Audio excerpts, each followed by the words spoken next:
Halo, Assalamualaikum warahmatullahi wabarakatuh. Em, saya Frijal Septiadi dari kelas 02 sampai 016. Di sini saya akan mempresentasikan tentang bahasa Indonesia sebagai identitas nasional Indonesia.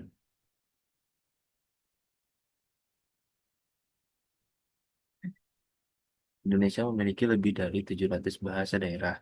Keberagaman ini memerlukan alat komunikasi yang mempersatukan seluruh elemen bangsa. Bahasa Indonesia diresmikan sebagai bahasa nasional pada Sumpah Pemuda 28 Oktober 1928. Rumusan masalah yang dibahas kali ini adalah mengapa bahasa Indonesia disebut sebagai identitas nasional. Yang kedua, bagaimana peran bahasa Indonesia dalam memperkuat persatuan dan kesatuan bangsa. Yang ketiga, apa tantangan penggunaan bahasa Indonesia di era globalisasi. Tujuan presentasi kali ini yaitu menjelaskan fungsi bahasa Indonesia sebagai simbol identitas nasional. Kedua, menganalisis peran bahasa Indonesia dalam kehidupan berbangsa dan bernegara. Yang ketiga, memberikan solusi atas tantangan penggunaan bahasa Indonesia. Bahasa Indonesia sebagai identitas nasional.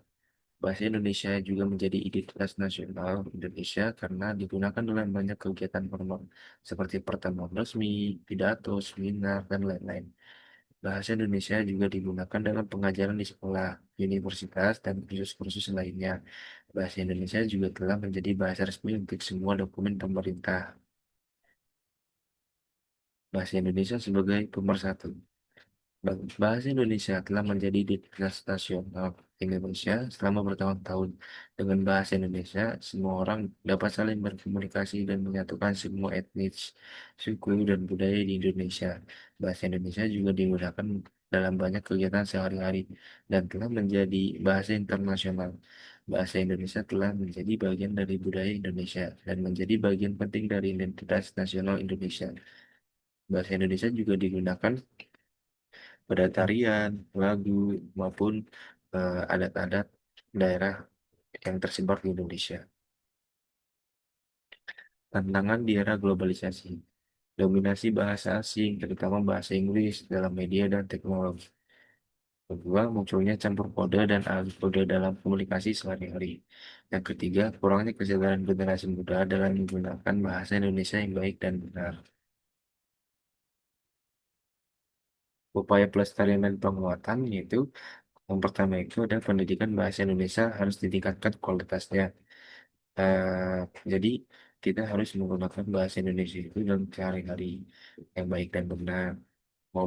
Mau di sekolah, di universitas, lingkungan rumah, maupun lingkungan pekerjaan. Kampanye penggunaan bahasa Indonesia yang baik di media sosial. Yang ketiga itu ada peran aktif pemerintah, media, dan masyarakat dalam menjaga martabat bahasa. Kesimpulannya yaitu bahasa Indonesia merupakan bahasa yang digunakan oleh semua orang Indonesia. Bahasa Indonesia menjadi satu-satunya bahasa resmi yang digunakan oleh pemerintah Indonesia. Dengan menggunakan bahasa Indonesia, maka semua orang dapat saling berkomunikasi dengan mudah. Bahasa Indonesia juga menjadi alat untuk menyatukan semua etnis, suku, dan budaya di Indonesia. Oke, cukup sekian presentasi yang bisa saya sampaikan. Kurang lebihnya mohon maaf. Wassalamualaikum warahmatullahi wabarakatuh.